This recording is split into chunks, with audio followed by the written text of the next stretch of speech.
Hello once again my dear student. बेटा आज हम क्या करेंगे। आज हम करने वाले हैं एक बड़ा ही इम्पोर्टेंट चैप्टर जिसका नाम है रोकड़ बही और इंग्लिश में हम इस चैप्टर को बोलते हैं बेटा कैश बुक। तो जैसे आप सभी को पता है कि बेटा हमारे इस चैनल पर आपको कंप्लीट सिलेबस कराया जाएगा जो कि बिल्कुल फ्री ऑफ कॉस्ट होगा। चैप्टर वाइज चैप्टर मैं आपको करा रहा हूँ और आज के चैप्टर का नाम क्या है बेटा, रोकड़ बही यानी कि कैश बुक। लेकिन अगर आप रियल में और वास्तव में बेटा हमसे पढ़ना चाहते हैं तो हमेशा से मेरी एक रिक्वेस्ट रहती है। रिक्वेस्ट ये है कि आप कॉपी और पेन लेकर बैठें, क्लास वाइज आप अपनी कॉपी पेन बनाएं, हर एक चैप्टर को आप लिखें। और अगर आपको सिर्फ मजाक करनी है तो मेरा आपसे विनम्र निवेदन है, हाथ जोड़कर निवेदन है, आप क्लास को छोड़कर जा सकते हो, आप कोई और वीडियो देख सकते हो। लेकिन आपको पढ़ना है तो मैं बोला कि मैं आपके साथ हूँ, आपको कंप्लीट सिलेबस कराऊंगा, आपका रिवीजन कराऊंगा, आपकी प्रॉब्लम भी आपके साथ डिस्कस करूंगा। लेकिन कब? जब आप अपना कॉपी और अपनी एक रजिस्टर मेंटेन करेंगे। और मैंने बताया कि आपको जितनी भी क्लास होती हैं उन क्लास के नोटिफिकेशन मैं आपको एक व्हाट्सएप ग्रुप बना हुआ है उस पर देता हूँ। गर्ल्स के लिए अलग से व्हाट्सएप ग्रुप है, बॉयज़ के लिए अलग से व्हाट्सएप ग्रुप है, तो आप उसे ज्वाइन कर सकते हैं। उसके लिए आप मेरे पास मैसेज करेंगे, कॉन्टैक्ट नंबर आप मेरी स्क्रीन पर देख रहे होंगे। तो चलिएगा समय वेस्ट ना किए बगैर हम अपने टॉपिक पर वापस चलते हैं। और टॉपिक का नाम क्या है बेटा, चैप्टर का नाम क्या है, रोकड़ बही कैश बुक। इम्पॉर्टेंट चैप्टर है, पेपर के अंदर कई बार इससे क्वेश्चन आते हैं। अब थोड़ी चर्चा करेंगे कि एग्जाम में किस तरह के क्वेश्चन इस चैप्टर से पूछे जा सकते हैं। तो आते हैं बेटा, देखो जी, इस चैप्टर से दो तरह से प्रश्न आएगा। दो तरह से इसलिए बेटा, जो यूपी बोर्ड के टीचर हैं या यूपी बोर्ड का पेपर सेट करने वाले होते हैं, आपके स्कूल के टीचर सेट करने वाले होते हैं, उनके मन में हमेशा दो बातें रहती हैं।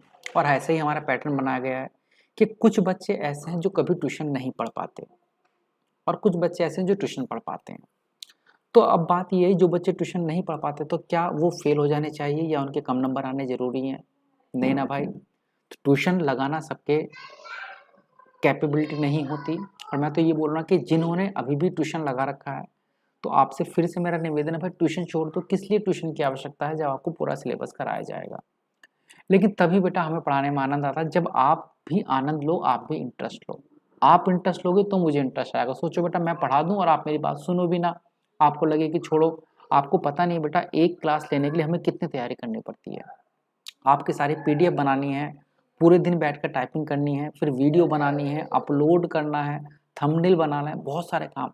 आपकी 15 मिनट की वीडियो बेटा हमारे लिए 2 से 3 घंटे की वीडियो होती है। यानी कि हमारे 3 घंटे की मेहनत आपके लिए 15 से 20 मिनट होते हैं।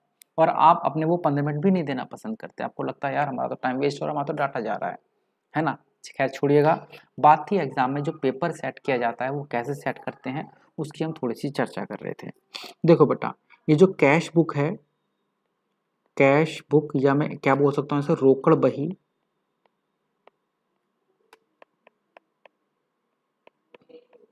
इससे जो प्रश्न आएगा वो दो तरह से आएगा।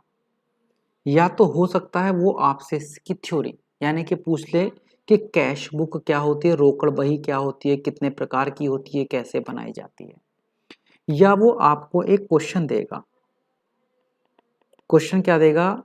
रोकड़ बही कैश बुक बनाने के लिए, यानी कि न्यूमेरिकल क्वेश्चन आएगा, पूरा क्वेश्चन आएगा जिसमें आपको रोकड़ बही बनानी होगी।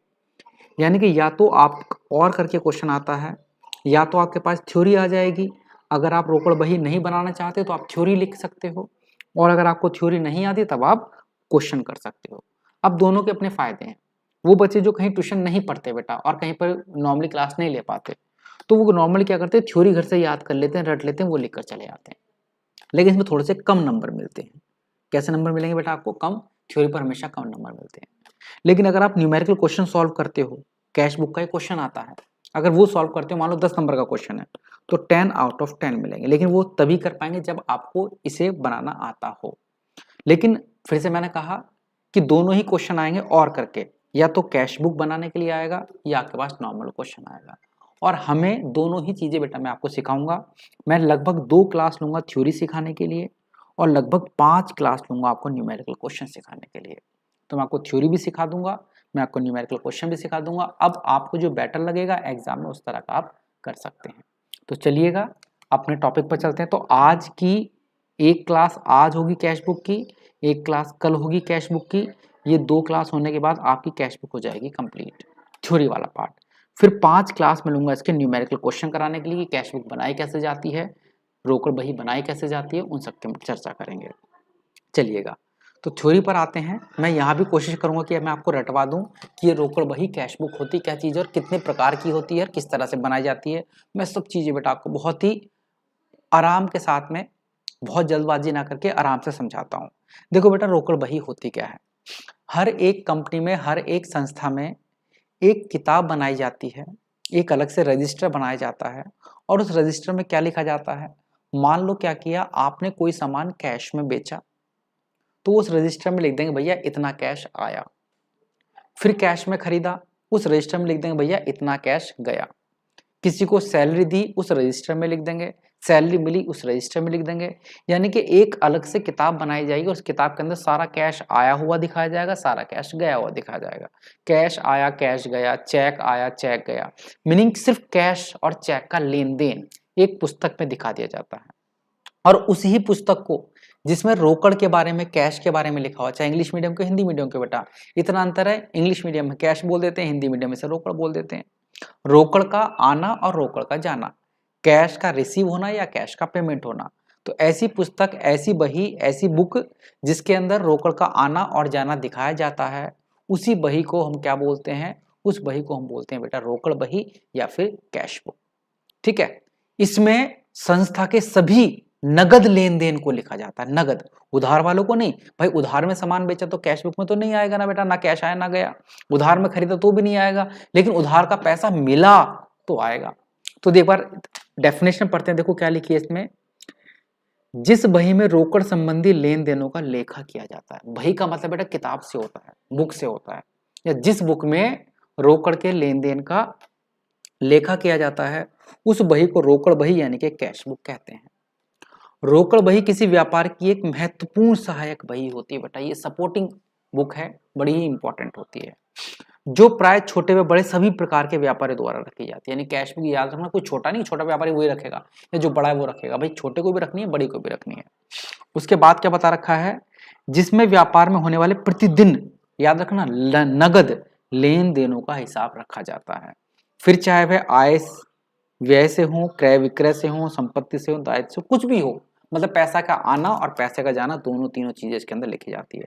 साधारण भाषा में हम कह सकते हैं कि रोकड़ बही उन सभी व्यवहारों का लेखा किया जाता है जिसके कारण व्यापार में रोकड़ आती है या रोकड़ का भुगतान किया जाता है। उधार व्यवहारों को इस बही में नहीं लिखा जाता। अब ये बताओ बेटा, ये जितनी बातें मैंने आपको बताई, मैं इसकी पीडीएफ भी आपको भेज दूंगा ग्रुप पर आप ये बताओ क्या इनमें से कोई सी ऐसी बात है जो मैंने आपको नहीं बताई। मैंने ये तो बताया बेटा क्या होती है रोकड़ बही, ऐसी बही जिसमें रोकड़ के आने जाने को लिखा जाता है, नगद लेन देन को लिखा जाता है, सामान के क्रय विक्रय को लिखा जाता है, लेकिन उधार वाली एंट्री, उधार वाली चीजों को इसके अंदर नहीं लिखा जाता। ये तो हो गई रोकड़ बही की डेफिनेशन। अब बारी आती है रोकड़ बही होती कितने प्रकार की है। मेरे बच्चे, मेरे लाल, मेरे मुन्ना, रोकड़ बही होती है हमारे पास 4 प्रकार की। एक को हम बोलते हैं साधारण रोकड़ बही, एक को हम बोलते हैं द्विस्तंभीय रोकड़ बही, एक को हम बोलते हैं त्रिस्तंभीय रोकड़ बही और एक को हम बोलते हैं खुदरा या लघु रोकड़ बही। तो इन चारों रोकड़ बही को अगर आपको जानना है तो मैं कोशिश करूंगा 10-10 मिनट की वीडियो बनाकर भेजूंगा बेटा।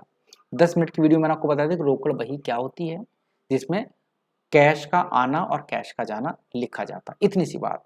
रोकड़ बही कितने प्रकार की होती है, 4 प्रकार की होती है। इसमें 4 स्तंभ होते हैं। एक सिंगल कॉलम कैश बुक, जैसे सिंपल कैश बुक बोलते हैं, एक double column cash book, triple column cash book और एक होती है पैटी कैश बुक, छोटे छोटे खर्चों के लिए।